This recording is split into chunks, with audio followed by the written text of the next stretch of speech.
Speaking of weird things that some people like, Joe Biden gave a speech over the weekend.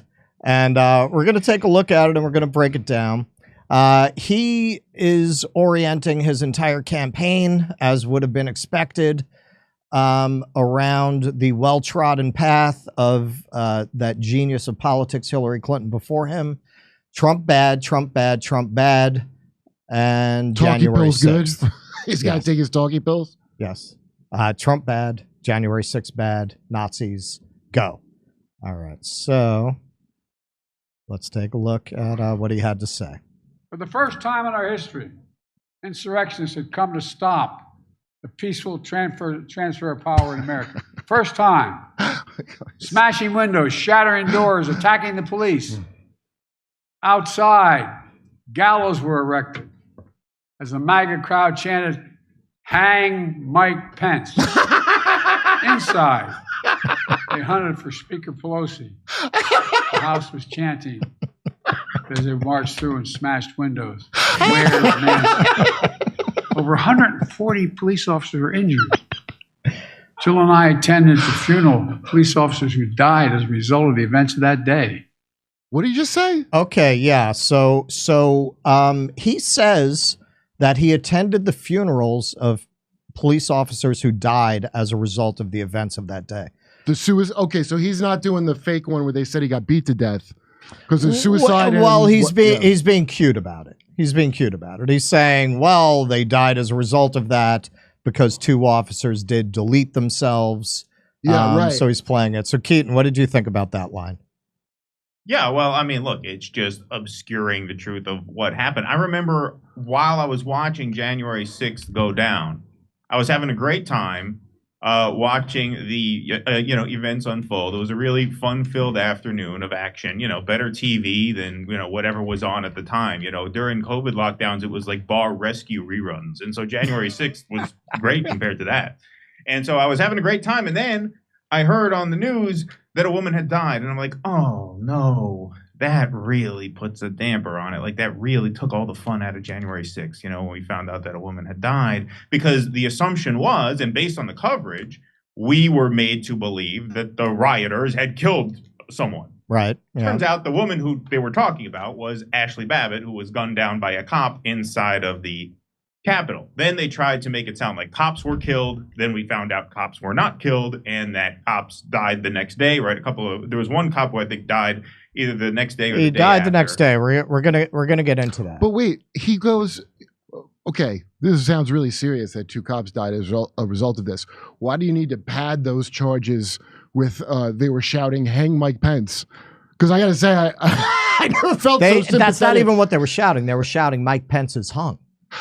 They were only fans. But the way he said it, I'm like I could possibly give it. Who gives a shit about Mike Pence? Certainly no Democrat and no Republican. Well, apparently not the people at the Capitol on that day.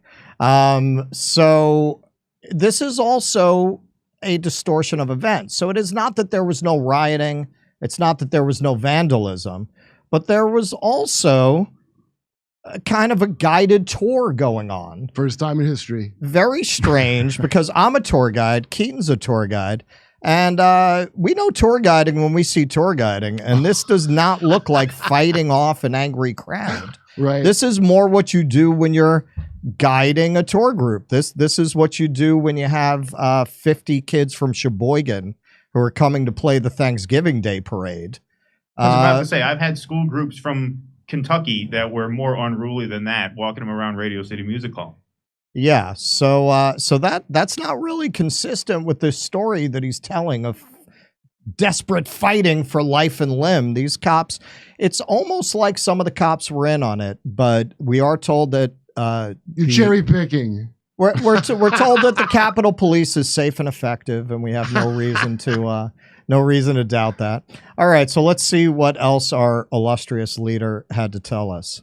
He had one act left, one desperate act available to him: the violence of January the 6th.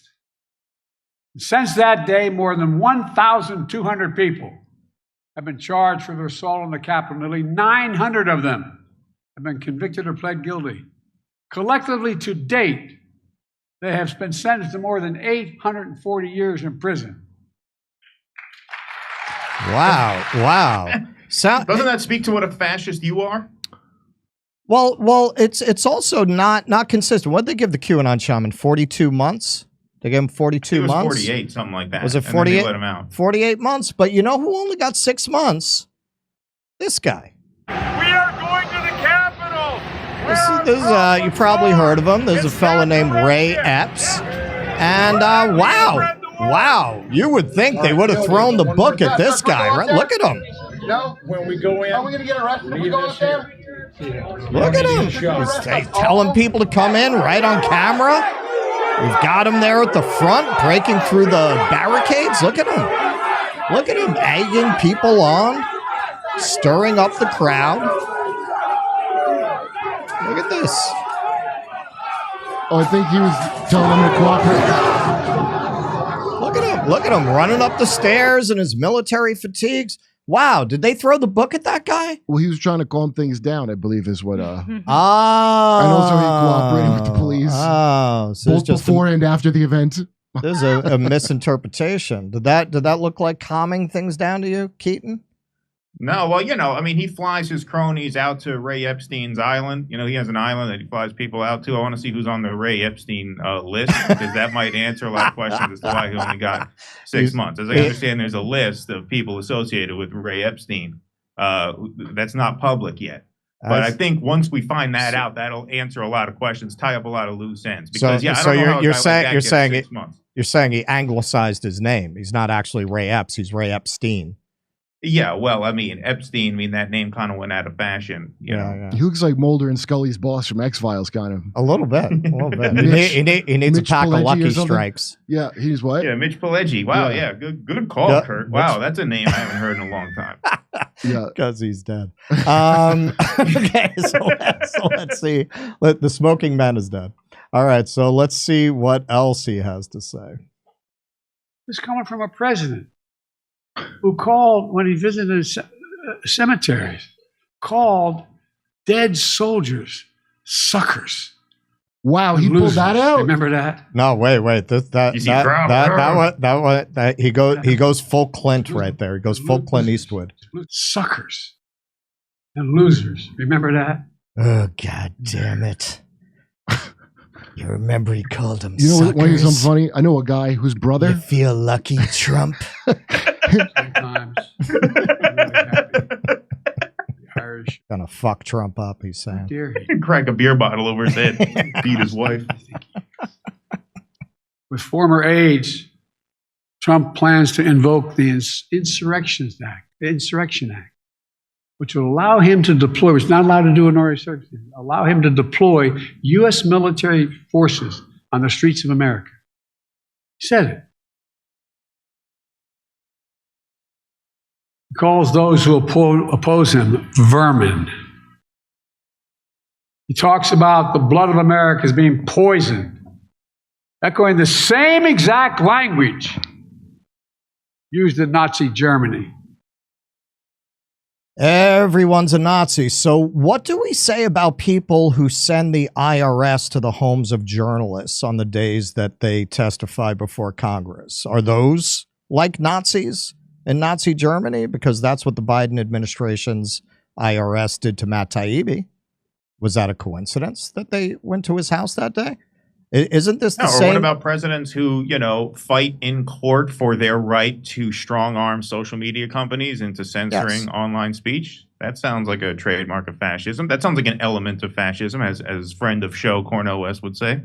No, it's not. They're just look. You have to defend. You have to defend democracy and journalism with these things. Well, it's like the famous My Lai massacre. We had to destroy the village in order to save it. For Joe Biden, America is My Lai, and he has to destroy it in order to save it. They have to destroy democracy to save democracy. They have to take away your freedom of speech to preserve your freedom of speech. Apparently, none of these people have read Orwell. No, they read it, but they were like, "This is like great ideas." Yeah, it's a user's manual. To think about that fake thing that Trump supposedly called veteran suckers, which I think is like an intelligence community person said, blah, blah. It's like fake completely. But it just makes me laugh every time I hear, 'cause I didn't think I'd ever hear that again. That canard. And he does a lot of those. He does a lot of those. Yeah, I'm surprised he didn't start talking about the Russian bounties on soldiers. Oh, well, I met a guy not too long ago whose brother lost both his legs guarding a poppy field in Afghanistan for a pedophile, because that's who we fought with, as you know, the Northern Alliance. I just think it like he said about dead guys, a lot of living people who feel like that. Okay. All right. So moving along. All right. So Joe Biden tried to stir up that old President Bartlett magic for all the morons who thought West Wing was inspiring, and tries to bring us back to that Reagan-esque magic of our shining city on a hill of a country. We look in the mirror and ultimately never pretend we're something we're not. That's what great nations do. What? We're a great nation. We're the greatest nation on the face of the earth. We really are.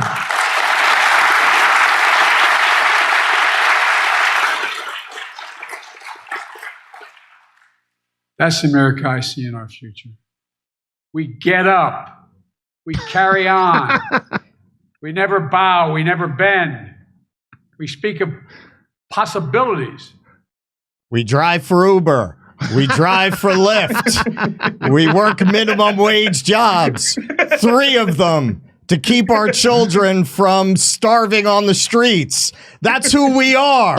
We're America, damn it. We don't need health care. We have duct tape. Not carnage. We're not weighed down by grievances. We don't foster fear. We don't walk around as victims. We take charge of our destiny.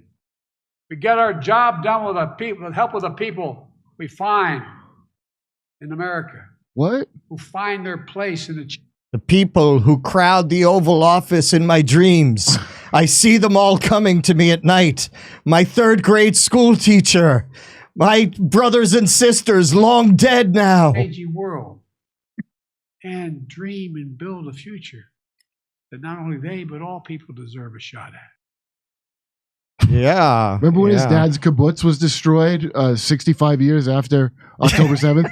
That must, you know what I think he's thinking of? He's thinking of the time that he went to see Nelson Mandela. Yeah. Or maybe he's thinking of the time that he marched for civil rights, or all of the other events that he claims being the first Irishman on the moon. He saw Forrest Gump and he decided, that's me. That's me. I was at every pivotal event in American history somewhere in the background. I was at 9/11 the next day. Yeah. The next day he was at 9/11. I was there beforehand, planting bombs in Building 7, which very safe and effective bombs, by the way. We don't use fear. Didn't he say wasn't he one of the ones saying we're going to have to go send American troops to Ukraine if we don't get this money to Ukraine? Oh, yeah.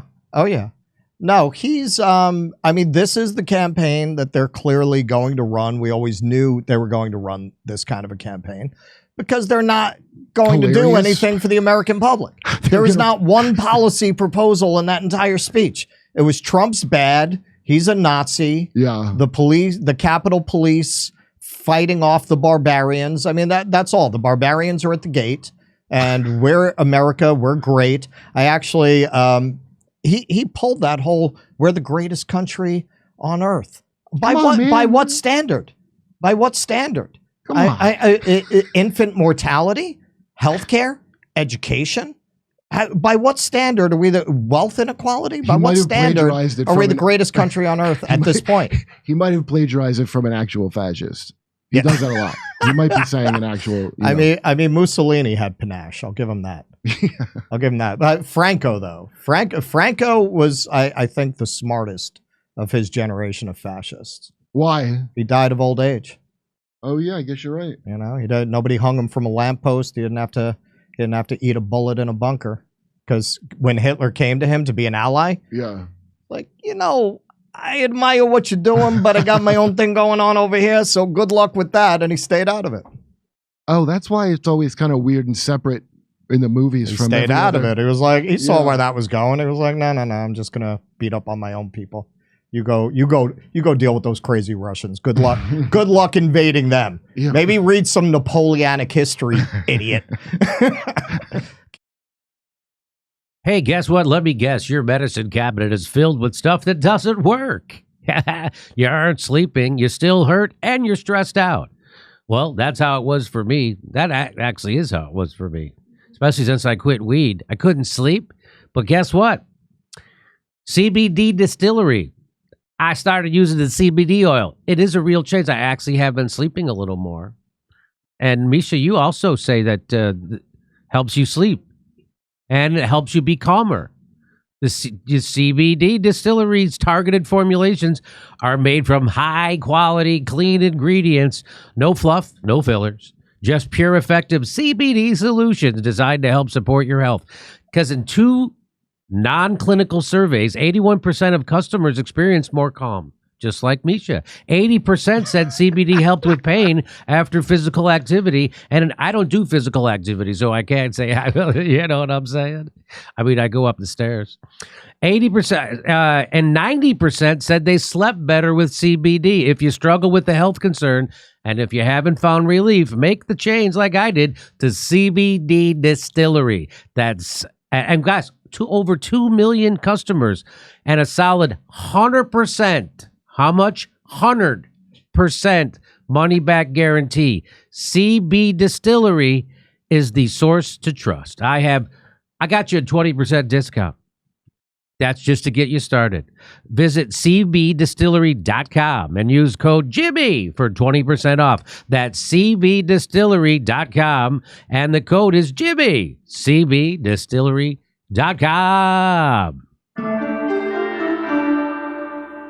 Come see us do a live stand-up show. We'll be in Venice, California, Palmdale, California, Omaha, Des Moines, Milwaukee, Lansing, Bend, Oregon, Portland, Oregon, Seattle, Washington, Boston, Massachusetts, and we're going to Europe. Do you live in Europe? We're going to be there. Go to jimmydore.com for a link for all those tickets.